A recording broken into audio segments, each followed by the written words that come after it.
एक और भारतीय जहाज डूब गया। जी हां, स्ट्रेट ऑफ हॉर्मूज में भारत का एक और छोटा जहाज डूब गया जिसमें 14-15 क्रू मेंबर थे। इंटरनेशनल कोस्ट गार्ड, उम्मीद यह है कि ओमान के कोस्ट गार्ड ने उन तमाम भारतीय क्रू मेंबर को तो बचा लिया, लेकिन भारत का जहाज डूबने से कोई नहीं रोक पाया और वो भारतीय जहाज हॉर्मूज में डूब गया। दूसरी तरफ एक जहाज को भी ईरान ने सीज किया है। ये किसी अमेरिकी देश का था, अमेरिकी कॉन्टिनेंटल का, ऊपर नीचे कहीं का, लेकिन ये भारत का नहीं था, किसी और देश का नहीं, अमेरिकी जहाज था जिसे ईरान ने सीज कर लिया है। भारत आए हैं ईरान के विदेश मंत्री और ईरान के विदेश मंत्री ने, तस्वीर आपके सामने है, भारत के प्रधानमंत्री और माननीय अजीत डोभाल जो भारत के NSA हैं उनसे मुलाकात की है। भारत में रहते हुए ईरान के विदेश मंत्री ने धमकी दी और कहा कि हम और हमारी फौज पूरी तरह से जंग के लिए दोबारा तैयार है। UAE को सोचना चाहिए, UAE पूरी तरह से अमेरिका के साथ जंग में था। हाँ, ईरान के विदेश मंत्री ने क्लियर कर दिया है कि हमें पता है कि जंग में UAE पूरी तरह से अमेरिका और इजराइल के साथ था, लेकिन फिर भी अमेरिका उसे बचा नहीं सका। तो सोचना होगा, UAE को अपनी नीति को बदलना होगा। ईरान के विदेश मंत्री ने साफ कहा है कि स्ट्रेट ऑफ हॉर्मूज तो खुला हुआ था, अमेरिका ने हम पर हमला करके स्ट्रेट ऑफ हॉर्मूज बंद करवा दिया। और बंद भी क्या करवाया, आज भी हमने स्ट्रेट ऑफ हॉर्मूज खुला रखा है। बस हमारी फौज से कोऑर्डिनेट करना होगा, इजाजत लेनी होगी, फिर आप स्ट्रेट ऑफ हॉर्मूज से निकल सकते हैं। तमाम जहाजों के लिए स्ट्रेट ऑफ हॉर्मूज खुला हुआ है। उधर ईरान के विदेश मंत्री ने कहा है कि हमने अपने दुश्मनों को दिखा दिया है कि हमारे खिलाफ कोई मिलिट्री ऑपरेशन कामयाब नहीं हो सकता। हम मजबूत थे और आज भी मजबूत हैं। भारत के अंदर इस वक्त मौजूद हैं ईरान के विदेश मंत्री। दूसरी तरफ भारत का एक जहाज डूबा, तीसरी तरफ भारत के 2 जहाज स्ट्रेट ऑफ हॉर्मूज से कामयाबी से गुजरे हैं। मेरे दोस्तों, रशिया से हम तेल ले रहे थे क्योंकि अंधभक्तों के दादा ने परमिशन दे दी थी गुलाम को, गुलाम की सरकार को, मोदी जो गुलामी कर रहे हैं उस मोदी गुलाम को परमिशन अमेरिका ने दी थी कि आप रूस से तेल ले सकते हैं।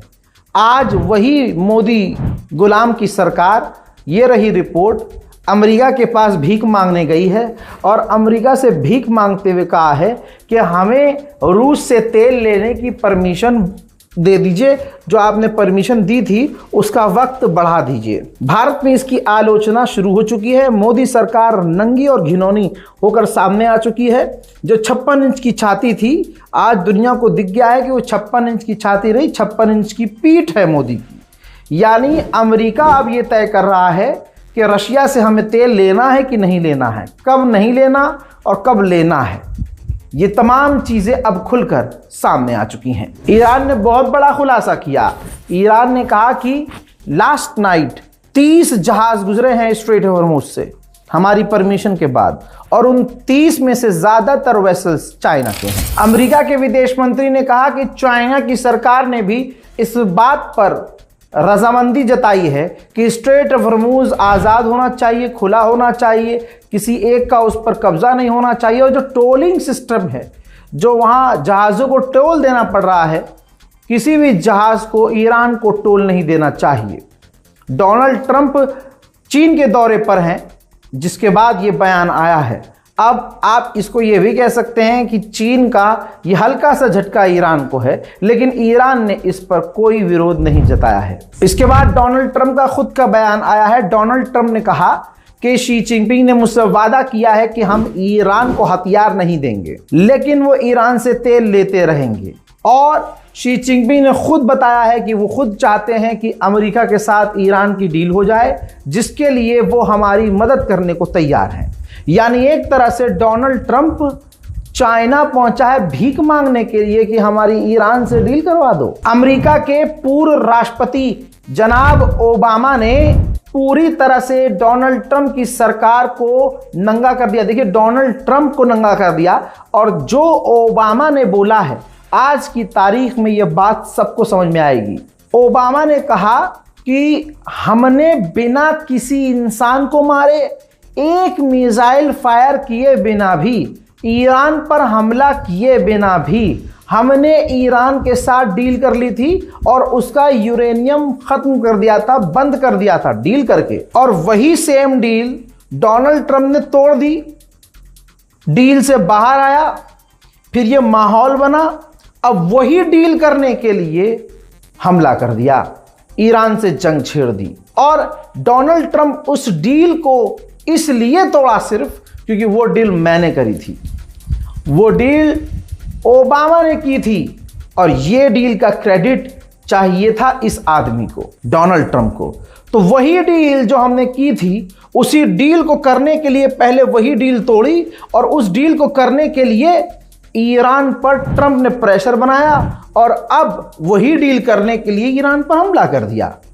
ओबामा ने खुल्लम खुल्ला ये बोल दिया है। डोनाल्ड ट्रंप की आलोचना अमेरिका में और बढ़ गई है। उधर ईरान के वाइस प्रेसिडेंट का अलग बयान है। उन्होंने साफ साफ कह दिया है कि स्ट्रेट ऑफ हॉर्मूज ईरान का है और उसे हम किसी भी हालत में नहीं खोलेंगे। उधर इजराइल के डिफेंस मिनिस्टर ने ऐलान किया है कि हमारा ऑपरेशन हमारा मिशन अभी कामयाब नहीं हुआ है, अभी हम और हमला करने के लिए आगे अपने मिशन को कामयाब करने के लिए तैयार हैं। बार बार इजराइल ये ऐलान कर रहा है कि वो ईरान पर हमला करने की तैयारी में है और वो हमला करने को तैयार है। हजरात, उधर एक बार फिर से नेतन्याहू का बयान आया है। नेतन्याहू ने पता है क्या कहा है? नेतन्याहू ने कहा है कि हमने ईरान को तोड़ दिया है, ईरान को कमज़ोर कर दिया है, ईरान अब किसी लायक रहा नहीं है। हमारी जो लड़ाई है वो रेडिकल इस्लाम से है, कट्टरवादियों से है। हमने ईरान की मिसाइल को ख़त्म कर दिया है, उसकी मिसाइल पावर को ख़त्म कर दिया है और आज हम पहले से ज़्यादा, इजराइल पहले से ज़्यादा मजबूत हो गया है। हजरात, जब डोनाल्ड ट्रंप चीन पहुँचे, फेस टू फेस जो मुलाकात हुई, टेबल पर बैठ के कई सारे मुद्दों पर चर्चा हुई, तो मौके पर चौका मारा शी जिनपिंग ने और डोनाल्ड ट्रंप को धमकी दी उनके मुंह पर। कहा कि अगर ताइवान के मामले को गलत तरीके से अमेरिका ने हैंडल किया तो अमेरिका और चीन के बीच जंग शुरू हो जाएगी। दोस्तों, इसे कहते हैं सुपर पावर होना और इसे कहते हैं खौफ। एक मंजर आपको दिखाऊंगा। चाइना ने धमकी दी ट्रंप को उसके मुंह पर, शी जिनपिंग ने, कि ताइवान के मामले में आप अपना मुंह बंद रखें। रिजल्ट ऐसा रहा इस धमकी के बाद कि चीन के अंदर ही पत्रकार ने पूछा कि आपकी बात चीन से कैसी रही, तो डोनाल्ड ट्रंप ने कहा कि ऑसम, चीन ऑसम है, तुरंत तारीफ कर दी। पत्रकार ने गुगली फेंकी, पत्रकार ने कहा कि ताइवान पर आप क्या कहेंगे। तो डोनाल्ड ट्रंप ने इस सवाल को, ताइवान के सवाल को इग्नोर कर दिया। फिर पत्रकार ने दोबारा ताइवान पर सवाल किया तो डोनाल्ड ट्रंप की इतनी फटी पड़ी थी कि जवाब छोड़िए, इग्नोर करके वो वहां से चला गया।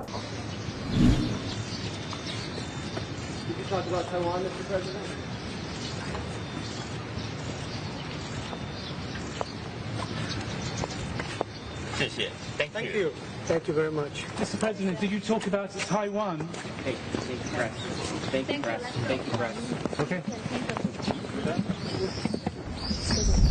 आइए, क्योंकि आप भारत से ये वीडियो देख रहे हैं तो कुछ भारत के अंदर जो चल रहा है वो भी बता दूं, जो जंग का असर है। देखिए, हिंदू हो या मुसलमान, मोदी पर कोई भरोसा नहीं करता, ये बात साबित हो गई है। जैसे ही मोदी ने ऐलान किया कि भैया सोना पोना मत खरीदो, एक साल बाद जिसके घर में शादी है ना, वो भी सोना खरीदने पहुंच गया।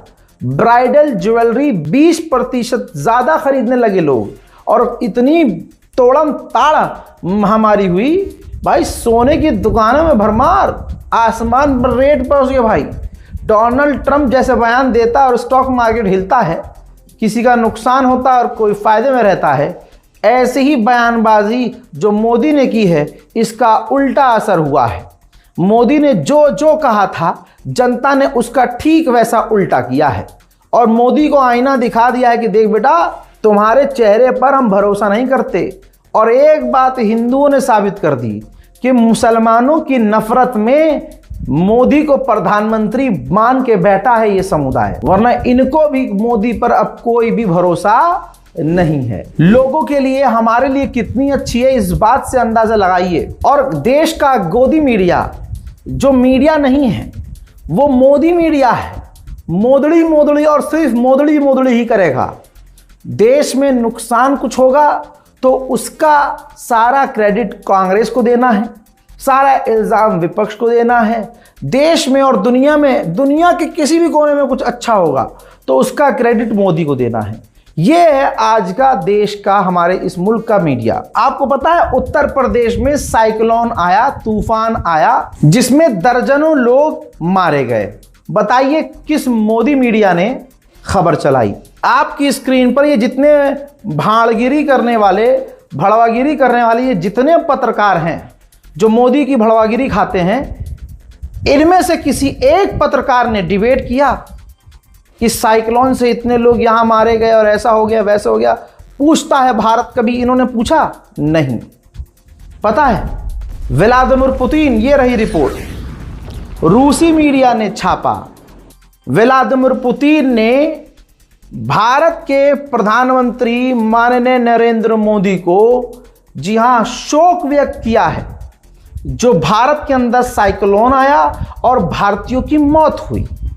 तवज्जो यहां दीजिए, भारत का प्रधानमंत्री मोदी एक ट्वीट नहीं किया कि भारत के इतने लोग मारे गए। प्रधानमंत्री को घंटा कोई फर्क नहीं पड़ा, एक पोस्ट छोड़िए, एक लिखित में बयान जारी नहीं किया।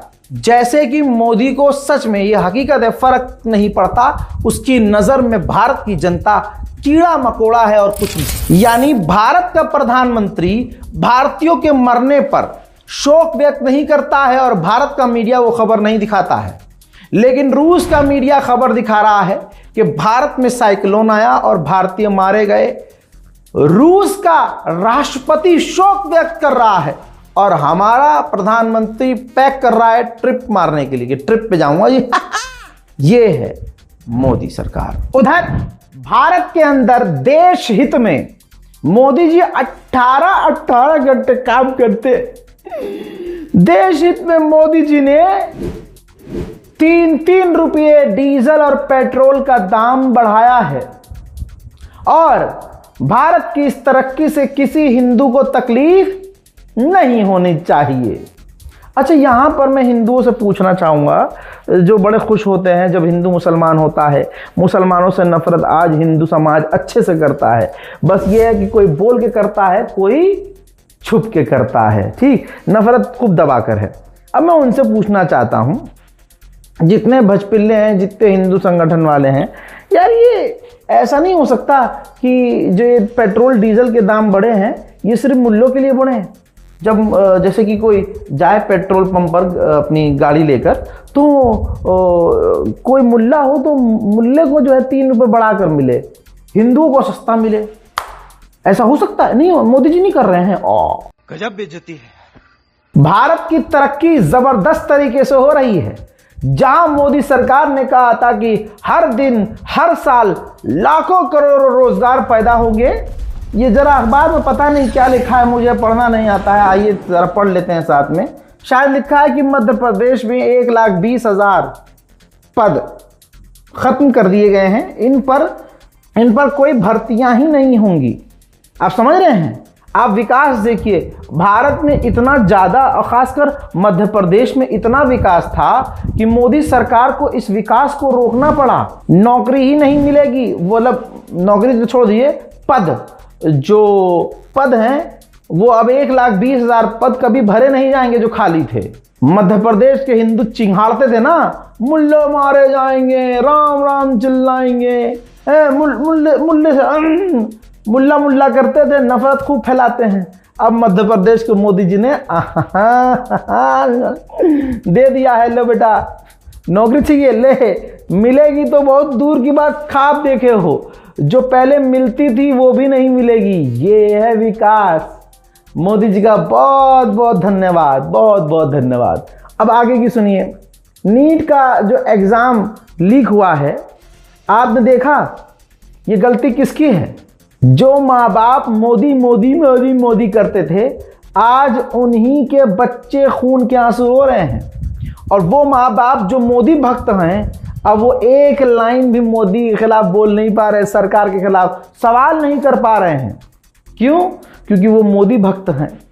तो अब मोदी भक्त जो जो था, सबकी लग रही है लंका, लेकिन ये दर्द कितने मजेदारी वाला है कि दर्द हो रहा है हिंदू भाइयों को लेकिन बोल नहीं रहे हैं, क्योंकि मोदी भक्ति की है।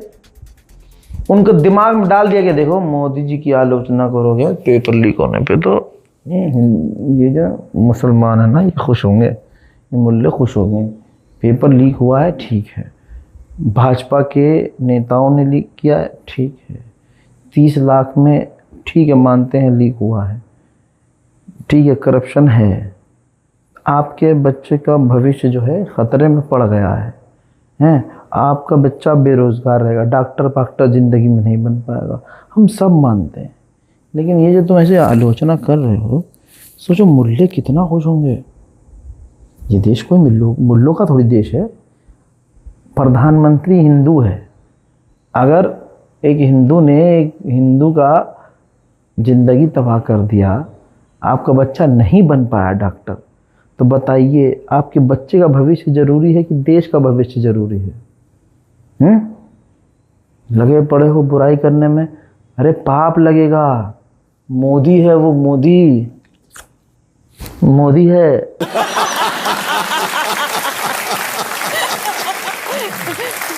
अब आप जरा सोच के देखिए, भारत में नीट एग्जाम लीक हुआ, लाखों बच्चों की मेहनत बेकार गई, और वो बच्चे नहीं हैं, वो बच्चे खुद मोदी फैन हुआ करते थे।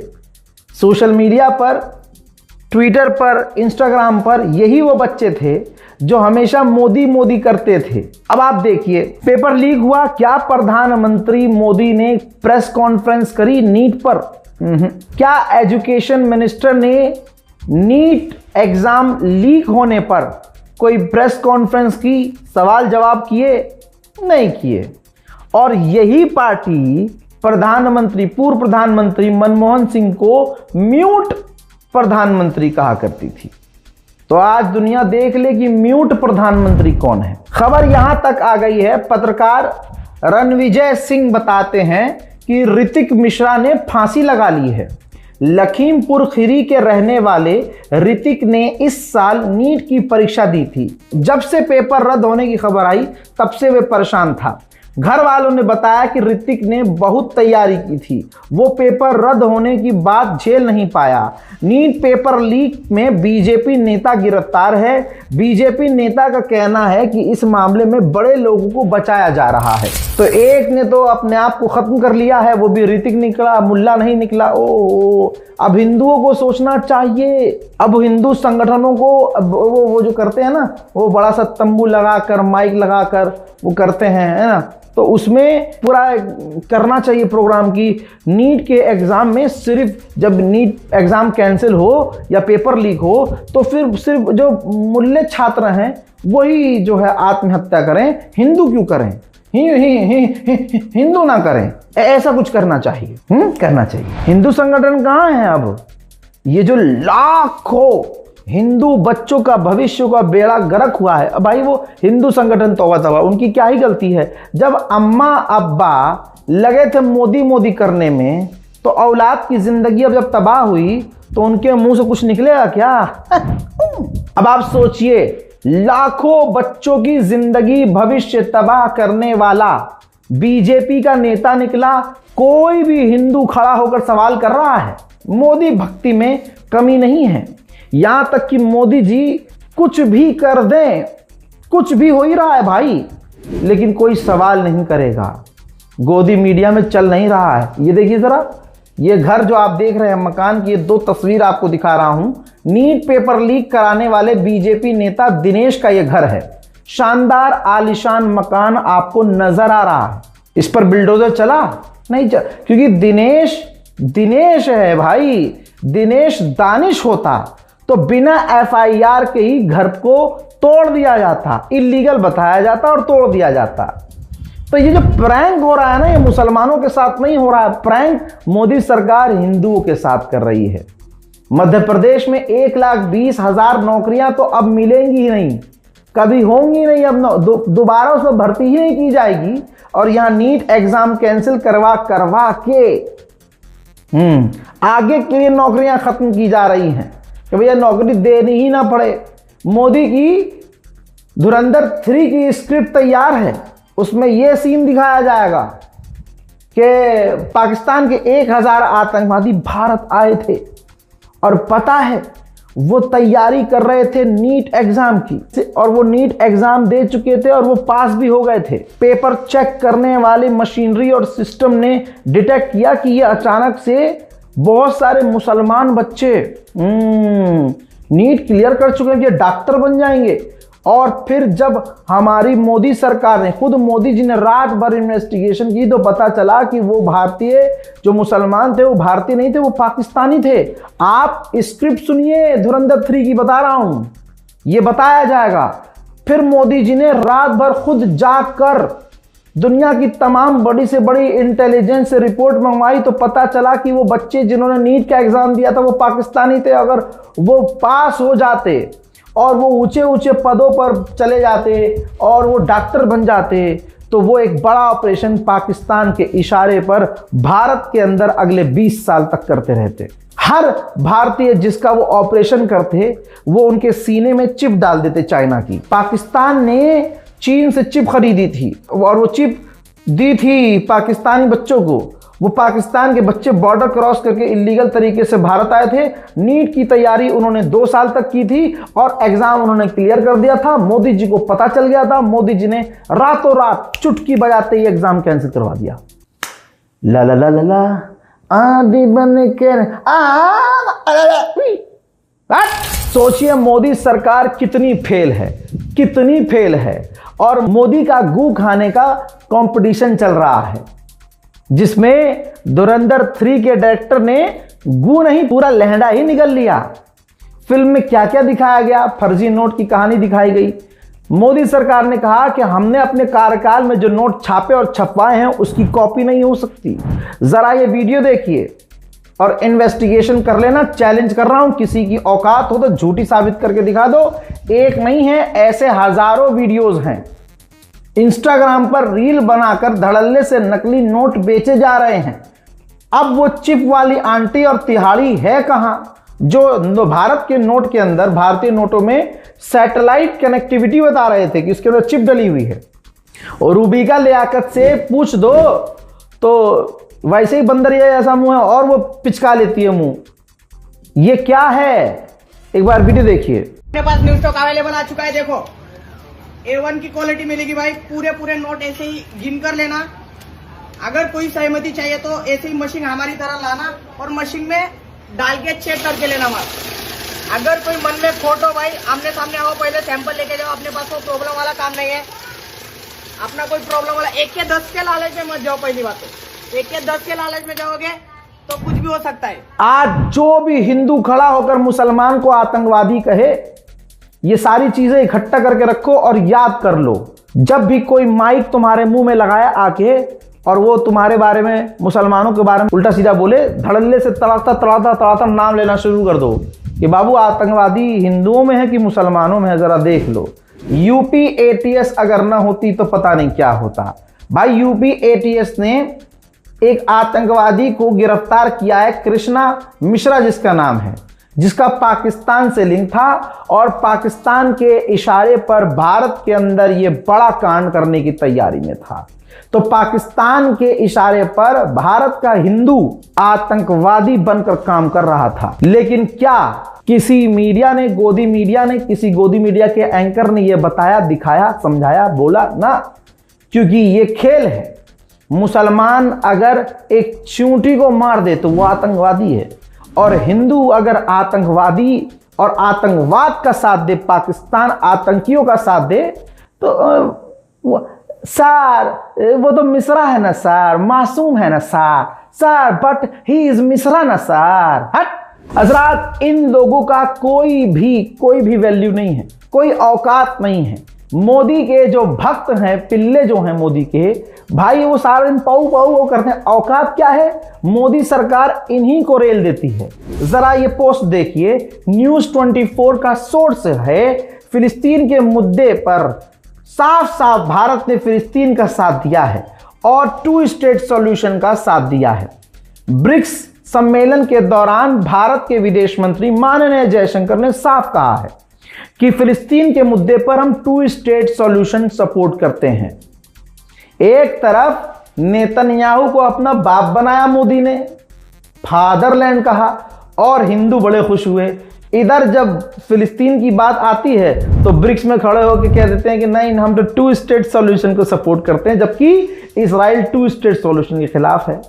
बताइए, ये है मोदी सरकार जिसका कोई पक्ष नहीं और असल में दोगली सरकार। लोग कहते हैं डबल इंजन की सरकार, हिंदी में है दोगली सरकार। मोहतरम हजरात, ये है Iran update x India update. पूरी खिचड़ी आपके सामने पेश कर दी है कि दुनिया में क्या चल रहा है और भारत के अंदर इसकी चीखें क्या पड़ रही हैं, और भारत में जो बड़े बड़े मुद्दे हैं वो भी मैंने आपको, है ना।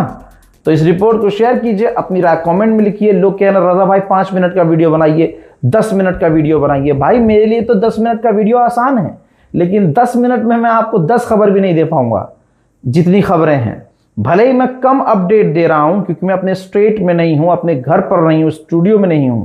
जरूरी यह है कि आप तक खबर पहुंचे। अगर आपके पास टाइम नहीं है तो क्या जरूरत है कि एक बार में आप हमारी 28 मिनट का वीडियो देखिए। भाई आप पहले शुरू 10 मिनट का देख लीजिए, फिर लंच टाइम में 10 मिनट का देख लीजिए, जब फ्री हो फिर अगला 10 मिनट का देख लीजिए। समझ रहे हैं? हमारा मकसद है दुनिया तक और कम से कम हमारे सब्सक्राइबर तक सच्ची खबर पहुंचे। तो मेहरबानी करके मुझे रील बनाने के लिए मत कीजिए। छोटी छोटी जो अपडेट हैं, चाहे वो 1 घंटे की अपडेट हो, मैं दूंगा। देखना है देखिए, नहीं देखना है तो बाद में देखिए या मत देखिए। लेकिन मेरे जो लॉयल सब्सक्राइबर हैं, जो मुझ पर भरोसा करते हैं, मैं उन्हें धोखा नहीं दे सकता कि खबर हो 20 मिनट की और मैं 3 मिनट में निपटा दूं। माफी चाहूंगा। जय हिंद।